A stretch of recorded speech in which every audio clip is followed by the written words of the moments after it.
Dans quelques instants, nous retrouverons le père Biagio Virgiti, prêtre corse, incardiné à Madagascar, mais actuellement à la paroisse Saint-Honoré-des-Laux à Paris. Il nous propose les commentaires de la parole de ce dimanche. Bonne écoute. Chers amis de votre radio chrétienne, bienvenue pour cette nouvelle émission. Nous allons commenter les lectures du 3e dimanche de Carême de l'année C.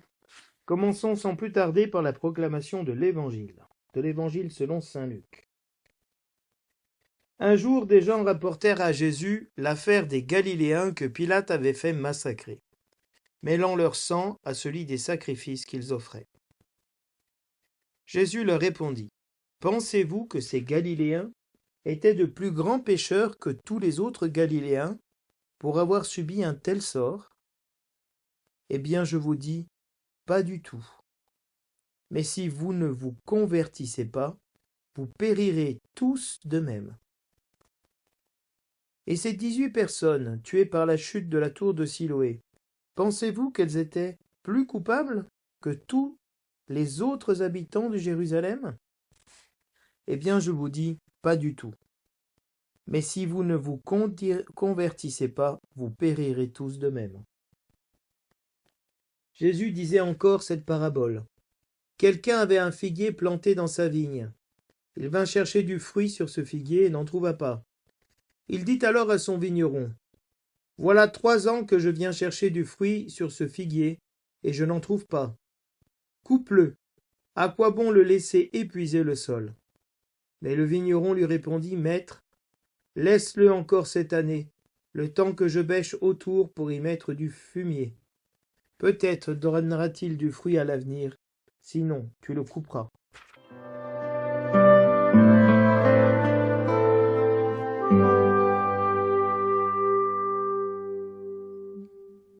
Du livre de l'Exode. En ce jour-là, Moïse était berger du troupeau de son beau-père Jéthro, prêtre de Madian. Il mena le troupeau au-delà du désert et parvint à la montagne de Dieu à l'Horeb. L'ange du Seigneur lui apparut dans la flamme d'un buisson en feu. Moïse regarda le buisson. Le buisson brûlait sans se consumer. Moïse se dit alors : « Je vais faire un détour pour voir cette chose extraordinaire. Pourquoi le buisson ne se consume-t-il pas ? » Le Seigneur vit qu'il avait fait un détour pour voir, et Dieu l'appela du milieu du buisson. « Moïse, Moïse !» Il dit : « Me voici. » Dieu dit alors : « N'approche pas d'ici. Retire les sandales de tes pieds, car le lieu où tu te tiens est une terre sainte. » Et il déclara : « Je suis le Dieu de ton père, le Dieu d'Abraham, le Dieu d'Isaac, le Dieu de Jacob. » Moïse se voila le visage, car il craignait de porter son regard sur Dieu. Le Seigneur dit : « J'ai vu, oui, j'ai vu la misère de mon peuple qui est en Égypte, et j'ai entendu ses cris sous les coups des surveillants. Oui, je connais ses souffrances. Je suis descendu pour le délivrer de la main des Égyptiens et le faire monter de ce pays vers un beau pays et vaste, vers un pays ruisselant de lait et de miel. Maintenant donc, va, je t'envoie chez Pharaon. Tu feras sortir d'Égypte mon peuple, les fils d'Israël. » Moïse répondit à Dieu : « J'irai donc trouver les fils d'Israël et je leur dirai : le Dieu de vos pères m'a envoyé vers vous. Ils vont me demander quel est son nom. Que leur répondrai-je ? » Dieu dit à Moïse : « Je suis qui je suis. Tu parleras ainsi aux fils d'Israël. Celui qui m'a envoyé vers vous, c'est Je suis. » Dieu dit encore à Moïse : « Tu parleras ainsi aux fils d'Israël. Celui qui m'a envoyé vers vous, c'est le Seigneur, le Dieu de vos pères, le Dieu d'Abraham, le Dieu d'Isaac, le Dieu de Jacob. C'est là mon nom pour toujours. C'est par lui que vous ferez mémoire de moi d'âge en âge. »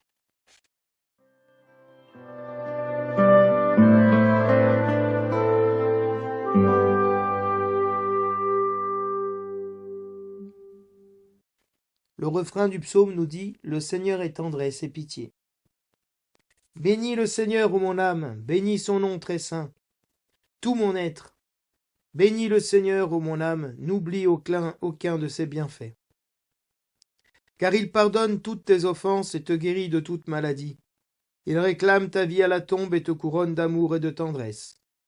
Le Seigneur fait œuvre de justice, il défend le droit des opprimés. Il révèle ses desseins à Moïse, aux enfants d'Israël ses hauts faits. Le Seigneur est tendresse et pitié, lent à la colère et plein d'amour. Comme le ciel domine la terre, fort est son amour pour qui le craint. Le Seigneur est tendresse et pitié.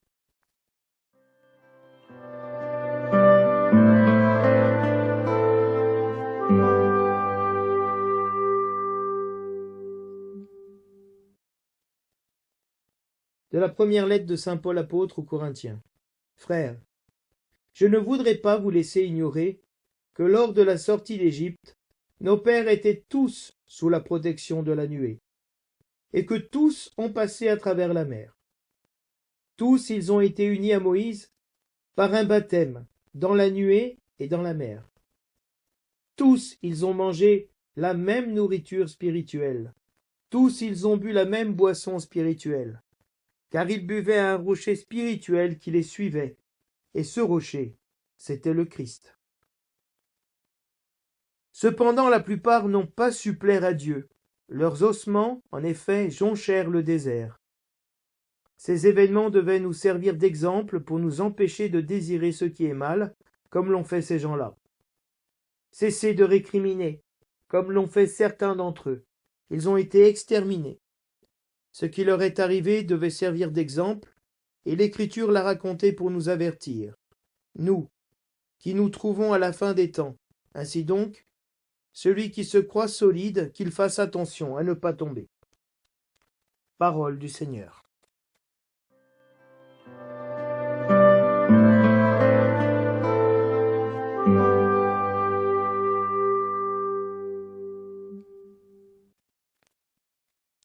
La parole de ce dimanche nous aide à rentrer dans le mystère de la souffrance, à comprendre le sens des événements douloureux, scandaleux, effroyables qui peuvent nous arriver ou qui se passent aujourd'hui dans le monde et surtout autour de nous. Pour ça, l'Évangile nous présente Jésus qui rapporte on rapporte à Jésus des drames, des Galiléens qui ont été massacrés, sacrifiés comme du bétail d'abattoir alors qu'ils étaient en train d'offrir un sacrifice. Donc des personnes qui ne font de mal à personne,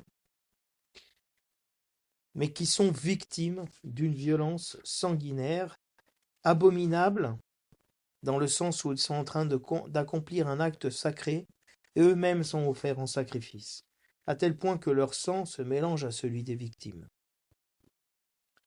Donc, la mort injuste, la mort des innocents.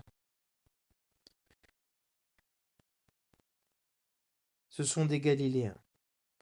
Et puis, il y a des Judéens, qui se retrouvent eux aussi, 18 personnes,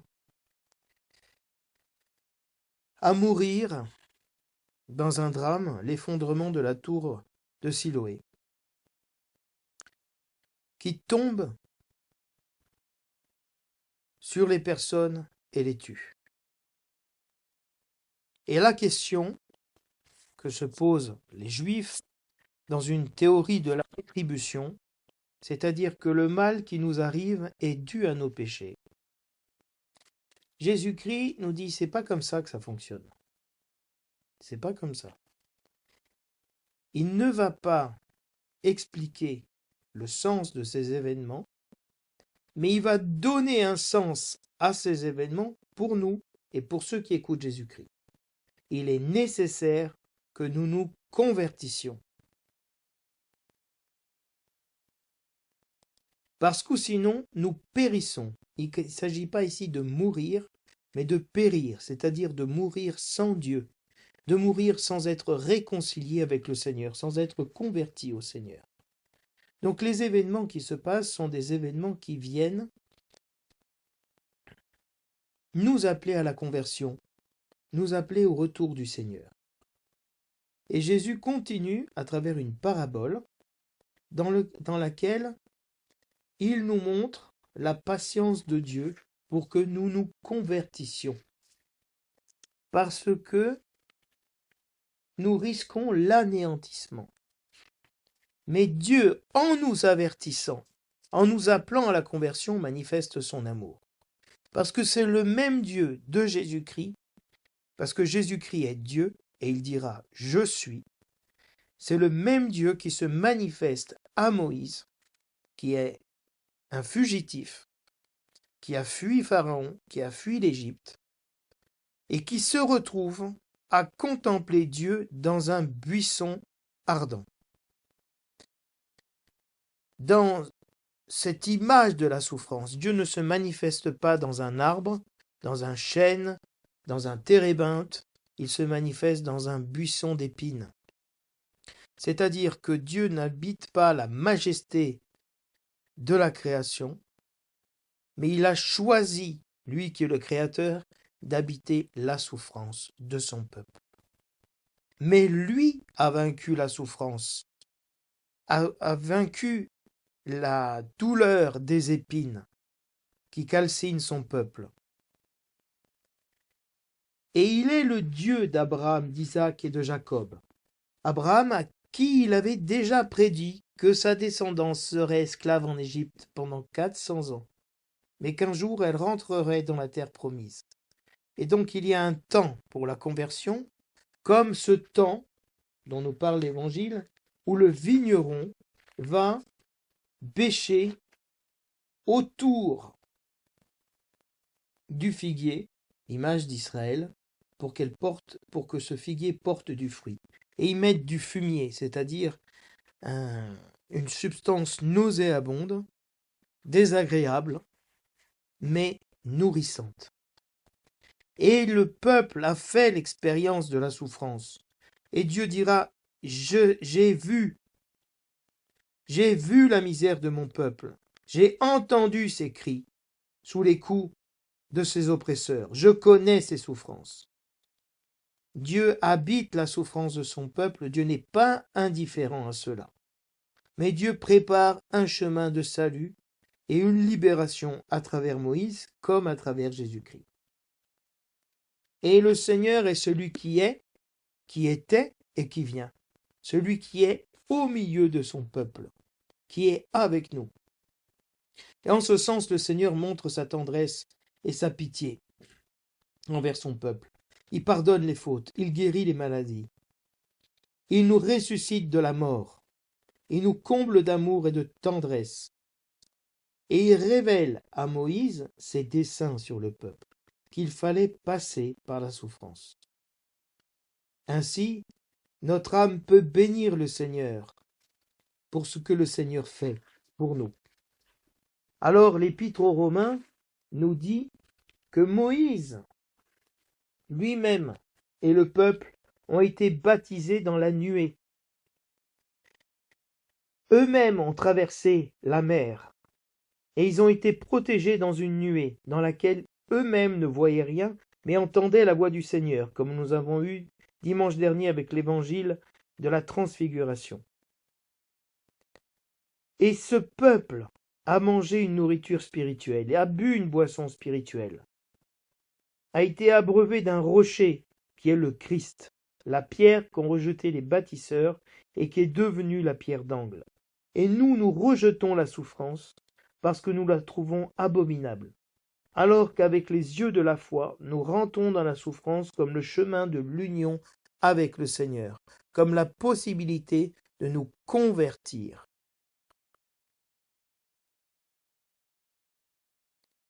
Et le peuple, lui, a récriminé et est mort dans le désert. De la même manière que dans l'Évangile, Jésus-Christ prend le prétexte de cette mort des Galiléens ou des Judéens sous la tour de Siloé pour nous dire convertissez-vous, ne récriminez pas. entrez dans mon chemin de vie.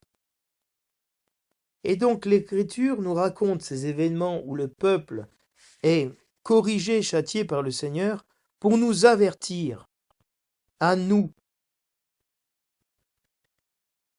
sur le sens de notre vie, qu'il est nécessaire de se convertir aujourd'hui. Et le carême est un temps de conversion. Et si nous nous croyons inébranlables, prenons garde, car nous pouvons tomber. Et donc cette parole, elle vient pour nous éviter de tomber et de nous scandaliser, mais de rentrer dans le projet de Dieu. Et la conversion est le chemin vers Dieu. L'évangile de Luc a pour thème « Si vous ne vous convertissez pas, vous périrez tous de même ». Et le verset de l'Alléluia de l'évangile nous dit « Convertissez-vous, car le royaume des cieux est tout proche ». Donc il est vraiment nécessaire de nous convertir. Nous sommes presque à la mi-carême et nous avons besoin de nous convertir, de rentrer dans une nouvelle manière de voir notre vie. La conversion en hébreu chouv, c'est un changement de direction total, un volte-face. Et pour les Grecs, c'est une métanoïa. Le nous, c'est la raison de l'homme.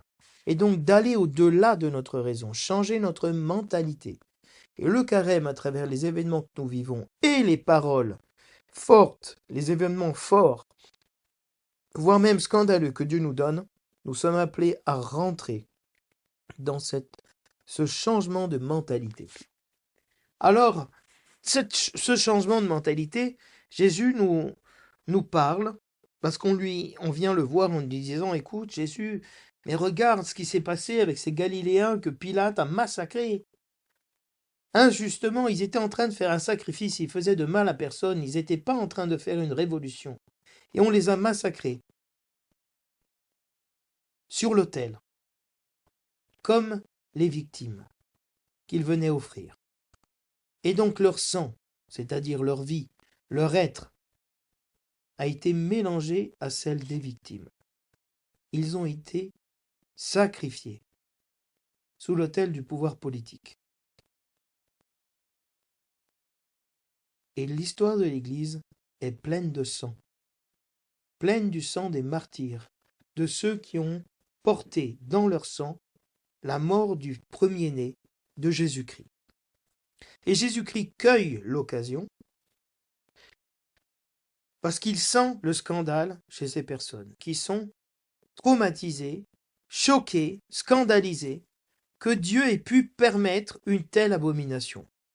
Mais ils ne se rendent pas compte que Dieu va permettre l'abomination la plus grande, qui est que son Fils, qui est Dieu, qui est l'agneau pascal, va être immolé, va être crucifié, va être maltraité, mourir et être enseveli.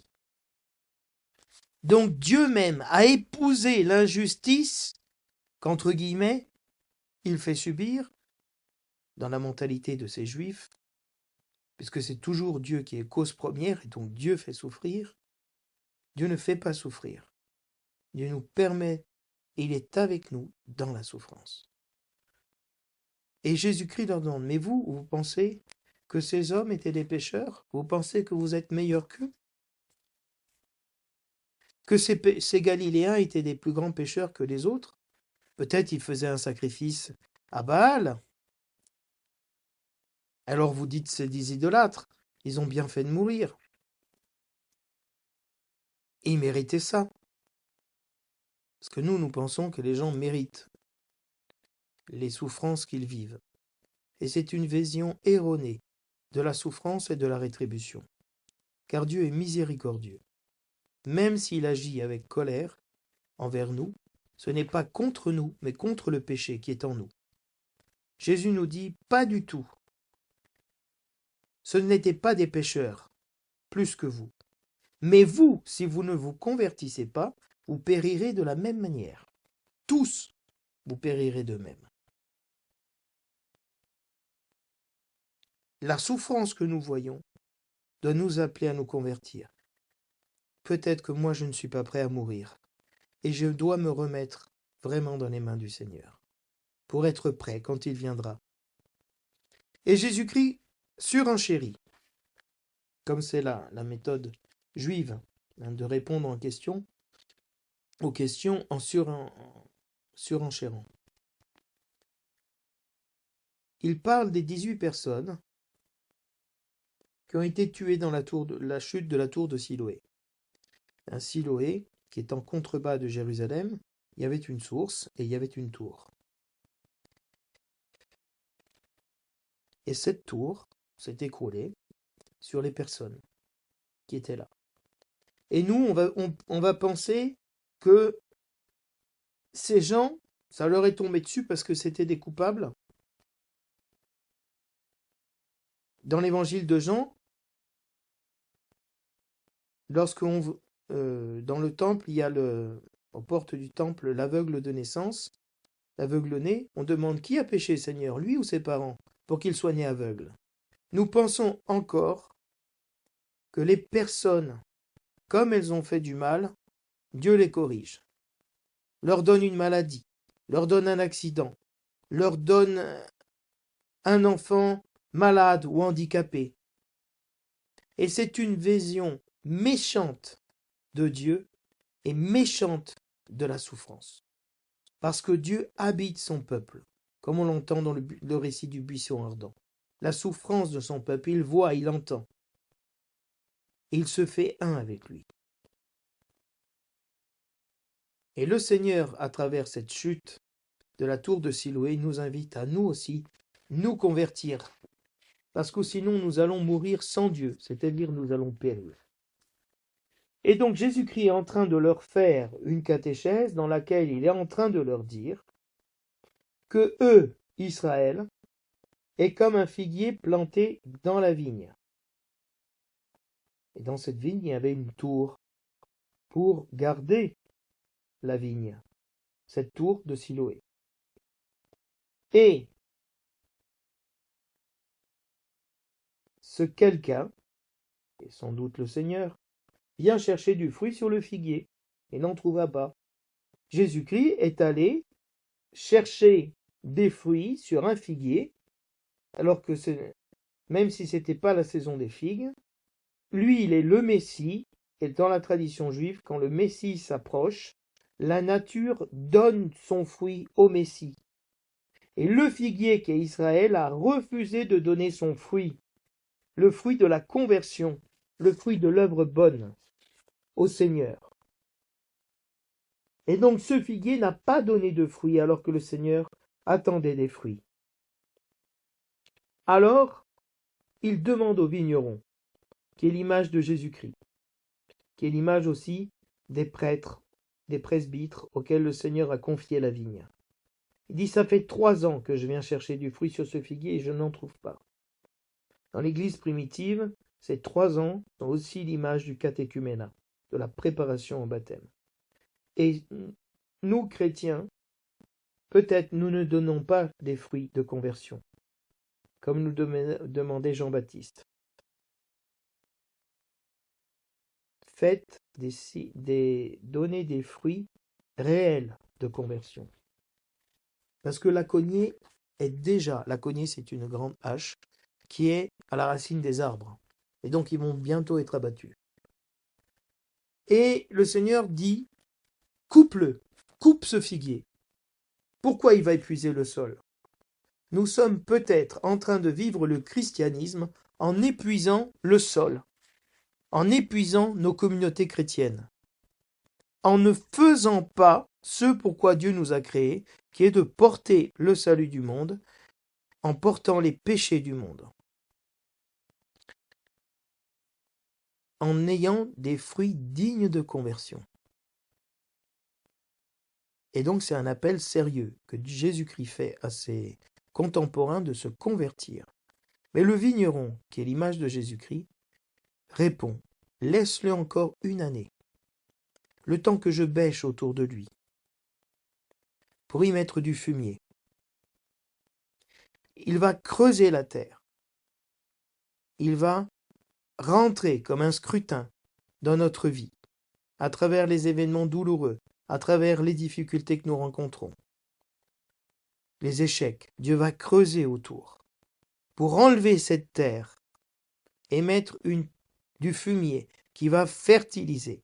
Et le fumier, c'est l'image, excusez-moi la parole, de la merde, de l'excrément. Et le Seigneur nous met ce fumier autour de nous pour que nous nous convertissions. Parce que cette odeur nauséabonde qui nous dérange nous pousse à donner du fruit. Peut-être donnera-t-il du fruit à l'avenir. Donc Jésus-Christ a espoir encore en nous. Il tente une dernière chance, peut-être c'est notre dernière année de vie, la dernière année que le Seigneur nous donne pour nous convertir. Pour ça, le chrétien est tendu dans l'eschatologie. Aujourd'hui, écoutez sa parole. Ne fermez pas votre cœur comme au désert. Et s'il ne porte pas du fruit, tu le couperas, tu l'enlèveras, et on plantera un autre figuier qui lui portera du fruit. Parce que le Seigneur vient pour racheter son peuple.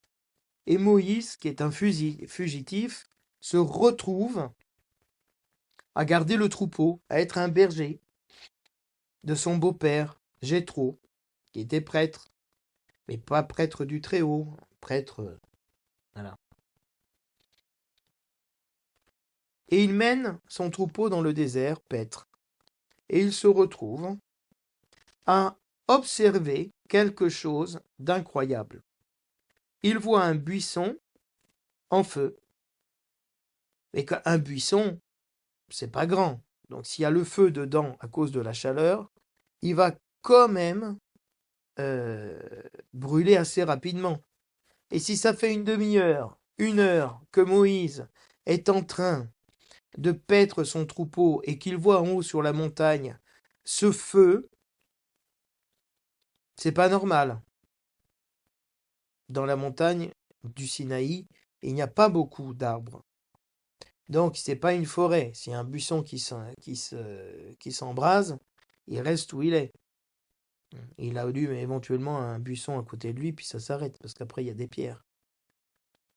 Et donc, il se dit, je vais faire un détour pour voir ce qui se passe. Pourquoi ce buisson brûle et le feu ne s'éteint pas, il ne se consume pas. Je vous disais la semaine dernière, le Seigneur est un feu dévorant. Le Seigneur était dans la colonne de feu. Le feu est l'image de la purification, c'est aussi l'image de la souffrance, mais c'est aussi l'image de la vie. Et le Seigneur Moïse voit le buisson, et il se dit, je vais faire un détour. Et Dieu voit Moïse faire le détour. Donc c'est un jeu de regard, où l'un regarde l'autre, sans savoir qui est l'autre. Sauf que Dieu connaît Moïse. Et il l'appelle du milieu du buisson. Et Moïse répond, me voici. Le Seigneur nous appelle du milieu de la souffrance. Il nous intrigue à travers les événements qui nous arrivent pour que nous allions vers lui. Et le Seigneur lui demande de ne pas s'approcher. Parce que cette terre, que foulent ses pieds, est une terre sainte. Elle est sainte parce que Dieu la sanctifie. Et que sur cette montagne, le peuple reviendra pour pouvoir louer le Seigneur. Et Dieu se manifestera sur cette montagne. Comme Dieu s'est manifesté sur la montagne la semaine dernière avec Jésus-Christ. Transfiguré. Et Dieu lui dit, je suis ton père, le Dieu d'Abraham, d'Isaac, de Jacob.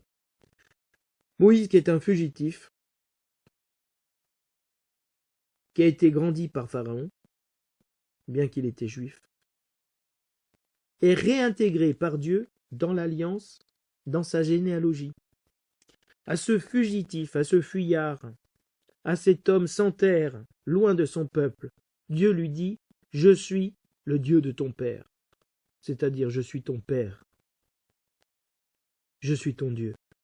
Le Dieu de tes pères, je suis ton Dieu à toi. Moïse se voile le visage, parce que personne ne peut voir Dieu et vivre.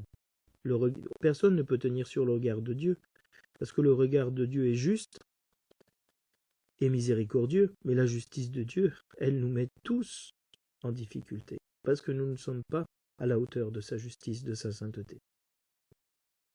Et Moïse, qui craint de regarder Dieu, Dieu lui dit, j'ai vu la misère de mon peuple qui est en Égypte, et j'ai même entendu ses cris sous les coups de ses oppresseurs. Je connais sa souffrance. Moïse ne veut pas voir, mais Dieu voit la souffrance de son peuple. Moïse ne veut pas regarder la souffrance de son peuple, il la fuit par peur de mourir. Et Dieu lui dit, je suis descendu pour délivrer mon peuple de la main des Égyptiens, et pour le faire monter vers un pays de liberté et d'abondance. Va, je t'envoie chez Pharaon. Dieu renvoie Moïse dans la gueule du lion.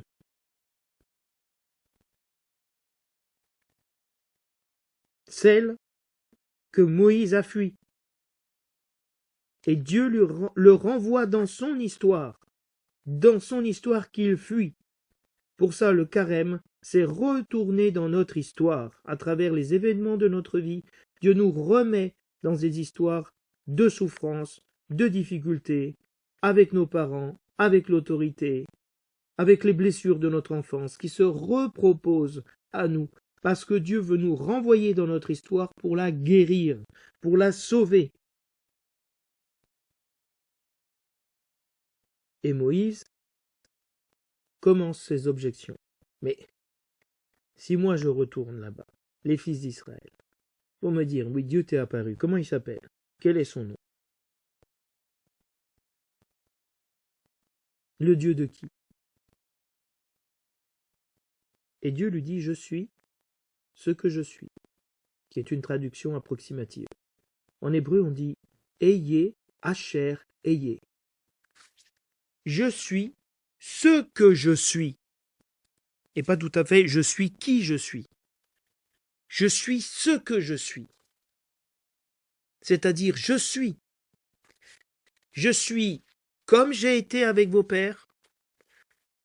Je suis ce que je serai ce que j'ai été avec vos pères. Et je suis ce que j'ai été avec vos pères. Donc je suis avec vous tous les jours jusqu'à la fin des temps. Hier, aujourd'hui et demain. Je suis celui qui est. Je suis Dieu.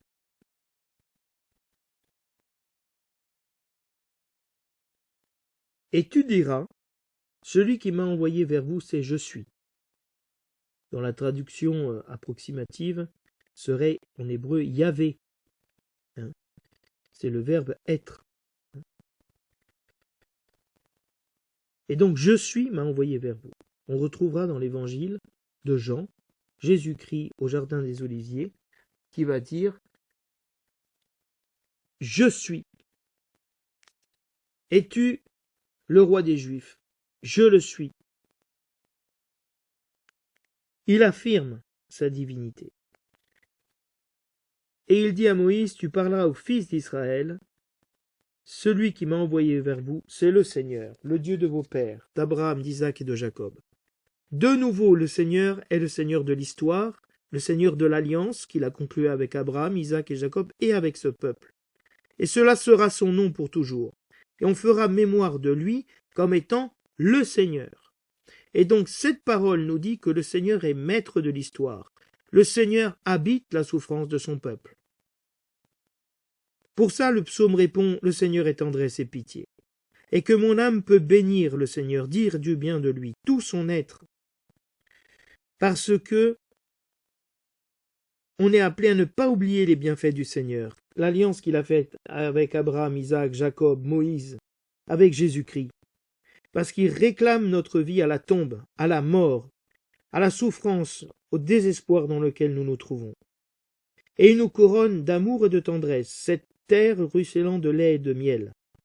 Alors oui, le Seigneur fait œuvre de justice en nous envoyant Moïse. Il défend les opprimés. Et pour ça, il révèle ses desseins à Moïse, comment il va sauver son peuple en le faisant passer par la mer Rouge, par le baptême. Le Seigneur est lent à la colère, et on l'entend dans l'Évangile. Laisse-le encore une année, que je bêche, que je travaille. Le Seigneur domine la terre, et son amour est plus grand que l'univers.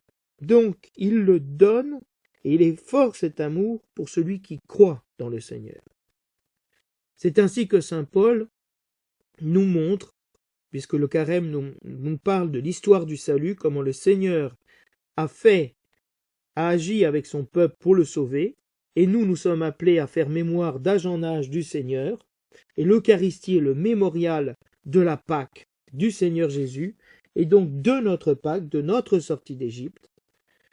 Tous sont sortis d'Égypte, ont été protégés par la nuée, et ils sont passés à travers la mer, à pied sec. Unis à Moïse dans le baptême. La nuée, cette descente du Seigneur dans la mer, image de la mort, le peuple rentre dans la mort pour ressurgir à la vie nouvelle et manger une nourriture et une boisson spirituelle, le corps et le sang du Seigneur, l'agneau pascal immolé. Et ils buvaient à un rocher qui les accompagnait, qui est le Christ. Il y a une pierre qui nous conduit dans notre vie, comme des bornes. En italien, on appelle ça les bornes, pietre miliare, les pierres qui manifestent un mille, les milles, qui nous séparent de Rome, qui nous séparent de Jérusalem, qui nous séparent du ciel. Et ces points d'ancrage, ces rochers dans notre vie, c'est le Christ qui nous guide dans notre souffrance, dans notre vie. Il est avec nous et il guide son peuple. Mais malgré ce que le Seigneur a fait, à travers le baptême, à travers la sortie d'Égypte, à travers la mort et la résurrection du Seigneur, beaucoup n'ont pas plu à Dieu. C'est pour ça qu'il faut se convertir. Et leurs ossements ont jonché le désert. Ils sont sortis d'Égypte, oui, mais ils sont morts dans le désert parce qu'ils murmuraient, ils ne sont jamais entrés dans la terre promise. Et nous pouvons être baptisés et ne jamais avoir la nature de l'homme nouveau, parce que nous murmurons systématiquement contre ce que Dieu fait pour nous, et nous ne voyons pas le rocher qui nous accompagne, qui nous abreuve et nous nourrit, qui est le Christ. Mais ces événements qui sont passés dans le peuple nous servent d'exemple, pour nous empêcher, à nous aussi, de désirer le mal, de murmurer, comme on fait ce peuple, qui récriminait. C'est pas juste, c'est pas bien. Pas lui, mais Barabbas. Faisons-nous justice. Laisse-moi tuer cet homme, disait le bras droit de David, en parlant de Saül. Et ils ont été exterminés. Convertissez-vous pour ne pas périr de la sorte. Il y a un péché qui conduit à la mort, qui est celle de se faire Dieu et de juger le Dieu de l'histoire. Le Dieu qui habite son peuple, qui habite la souffrance. Ce Dieu qui nous donne une maladie et qui ne nous guérit pas. Ce Père qui nous donne des enfants difficiles et qui ne change pas. Qui nous donne un mari, une femme difficile et qui n'intervient pas. Comme nous le voulons. Mais il intervient si nous crions vers lui. Avec humilité.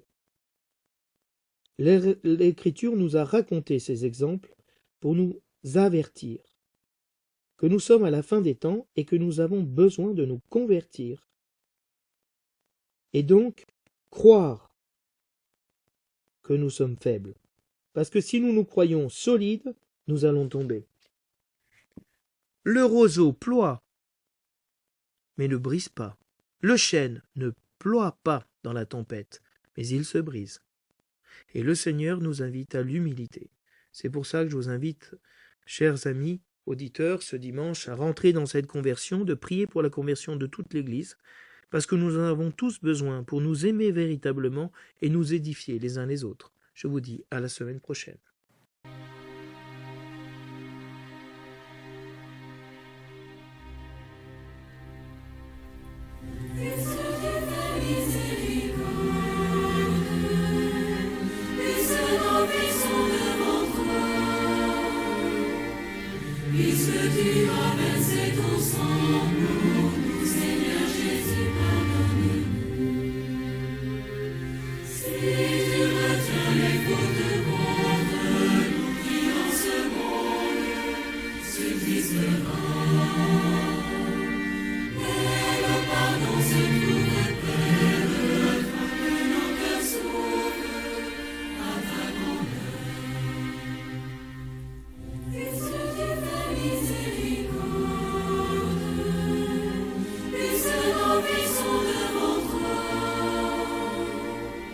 puisque tu as versé ton sang pour nous, Seigneur Jésus, pardonne-nous.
Puisque tu as versé ton sang pour nous, Seigneur Jésus, pardonne-nous. Et du Seigneur se trouve le salut et l'abondance de son pardon. C'est lui qui crée, qui sauve et qui guérit, car sa puissance est sans mesure. Puisque tu fais miséricorde,